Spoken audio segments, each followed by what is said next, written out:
താരേ താരേ, ആ മോളെ നേരെ ഒരുപാടായി. ഇപ്പോഴെങ്കിലും റെഡിയായെങ്കിലും അല്ലേ കൃത്യസമയത്ത് പള്ളിയിലെത്താൻ പറ്റൂ. നീ ഇതുവരെ എഴുന്നേറ്റില്ലേ? വാതിലൊന്ന് തുറന്നേ മോളെ. താരേ, മോളെ മോളെ താരേ, മോളെ താരേ. ആ ലീന, താര എവിടെ? ഞാൻ കണ്ടില്ല സർ. ചായയുമായി ഞാൻ നേരത്തെ ചെന്ന് വിളിച്ചിരുന്നു.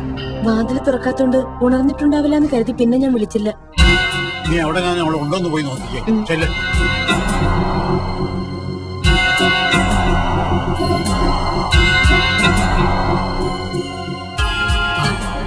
എന്താ ഡാഡി? നീ റെഡിയായി? എനിക്കിനി ഒരു 5 മിനിറ്റ്, അത്രയും മതി. താര എവിടെ? സർ, താരേച്ചി എവിടെയെങ്കിലും കാണുന്നില്ല.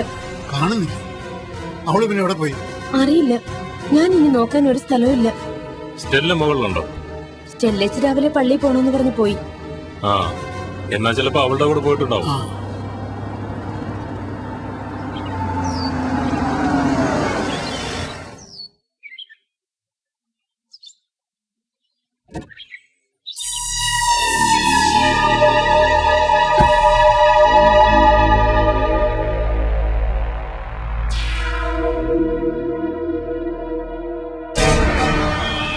താര നിന്റെ കൂടെ പള്ളി വന്നില്ലായിരുന്നു? ഇല്ല ഡാഡി, ഞാൻ വിളിച്ചപ്പോ ഇന്ന് ഏതായാലും മനസ്സമ്മതത്തിന് പോകണ്ടല്ലേ, അതുകൊണ്ട് വരുന്നില്ല എന്ന് പറഞ്ഞു. എന്തു പറ്റി? താര എവിടെയെങ്കിലും കാണുന്നില്ല. അവള് നമ്മളെ വീണ്ടും പറ്റിച്ചതാണോ ഡാഡി? ഏയ്, അങ്ങനെയൊന്നും ഉണ്ടാവില്ല. ഇന്നലെ രാത്രി മനസ്സമ്മതത്തിന്റെ കാര്യം സന്തോഷത്തോടെ സംസാരിച്ചല്ലേ. റോണിയുമായിട്ടുള്ള കല്യാണത്തിന് പൂർണ്ണ മനസ്സോടെ സമ്മതം മൂളിയെന്നും പറഞ്ഞു. പിന്നെ അവൾ ഈ നേരമില്ലാത്ത നേരത്തെ എവിടെ പോയി? ചിലപ്പോ വേറെ എന്തെങ്കിലും അത്യാവശ്യത്തിന് പോയതായിരിക്കും.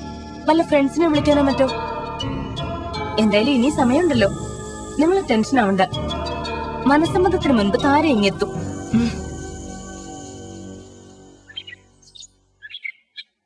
മനസ്സമ്മത സമയം വരെ അവക്ക് വേണ്ടി കാത്തിരുന്ന നമ്മൾ ചിലപ്പോ വീണ്ടും വിഡ്ഢികളായേക്കും. എനിക്കിതിലെന്തോ ഒരു പന്തികേട് തോന്നുന്നു.